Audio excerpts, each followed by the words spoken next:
халықаралық болашақ бағдарламасының түлегімін. Бұл мен секілді ғылыммен айналысқысы келген мыңдаған жастарға ашылған үлкен жол, үлкен мүмкіндік.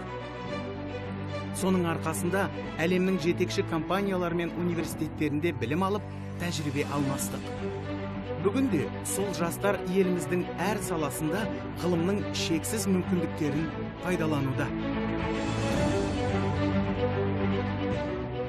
Бұл күнде ірі өнеркәсіптердің жұмысынан экологияның ластанып жатқаны белгілі. Оның адам денсаулығына тигізер зияны да көп. Соны азайту мақсатында көптеген зерттеулер жүргізіп жатырмыз. Алдағы уақытта зиянды қалдықтан тазарту мақсатында озық технологиялар ойлап табу мына біз секілді ғалымдардың қолында. Тәуелсіздіктің алғашқы жылдарындағы қиын жағдайларға қарамастан, елбасымыз ғылымды дамытуға зор ықпал етті.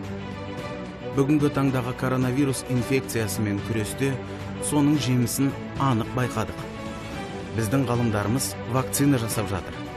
Мен 15 минуттың ішінде коронавирусты анықтайтын нано денелерден жасалған экспресс-тестті ойлап таптым.